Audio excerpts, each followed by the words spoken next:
Welcome to Threshold, a place where we explore the sacred in the ordinary and the beauty in the in-between. I'm Molly Wilcox. I'm a wife, a mom, a writer, and your guide as we step over life's thresholds together. Whether you've been reading my newsletter for years or you're just discovering Threshold here, I'm so glad that you're listening. Together, we reflect on faith, creativity, and the small but meaningful ways we're being transformed in the everyday. Let's dive into this week's reflection.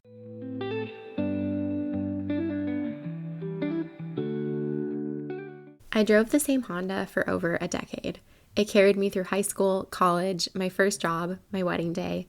I brought my baby home from the hospital in that car. It had seen me through every season of life, and for a long time, I didn't even think about replacing it.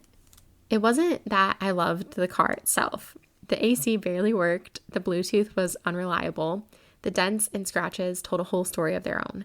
But it was familiar. It was practical. It was fine. And when you've lived through survival mode, fine starts to feel like enough. My husband and I have always talked about getting a Tesla. We aren't the type to upgrade cars every few years, but we had been saving up for a new car and knew when the time came we would find something.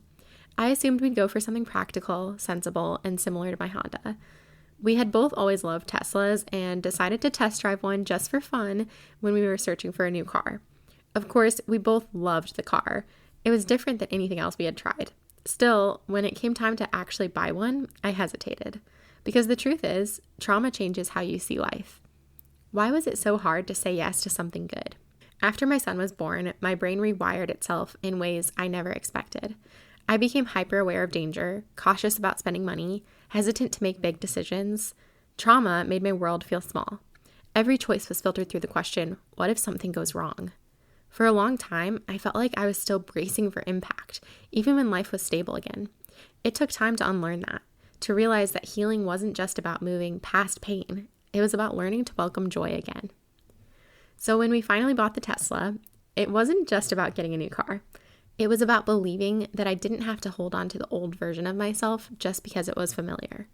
It was about stepping into a new season without fear. The first time I drove it, I felt something that I hadn't felt in a long time. Pure fun.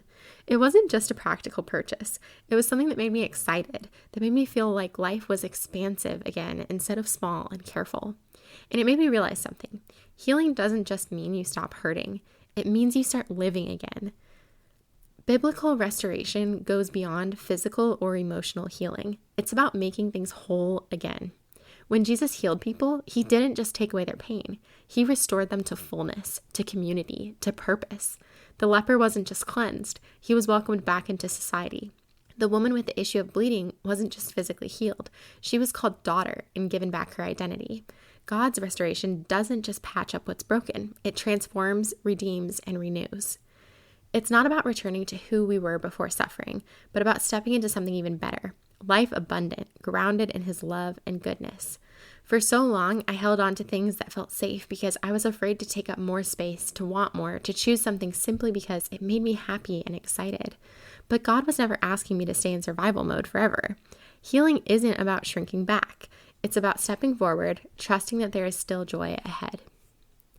So this car, it's just a car, but it's also a reminder that life after trauma can be good. That I don't have to prove I've earned joy before I receive it. That God isn't asking me to be overly cautious. He's inviting me forward to make decisions with trust and discernment. And right now, I'm saying yes.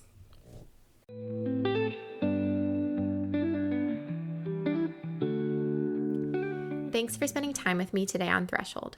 If this episode resonated with you, I'd love for you to share it with a friend, subscribe, or leave a review. It all helps so much.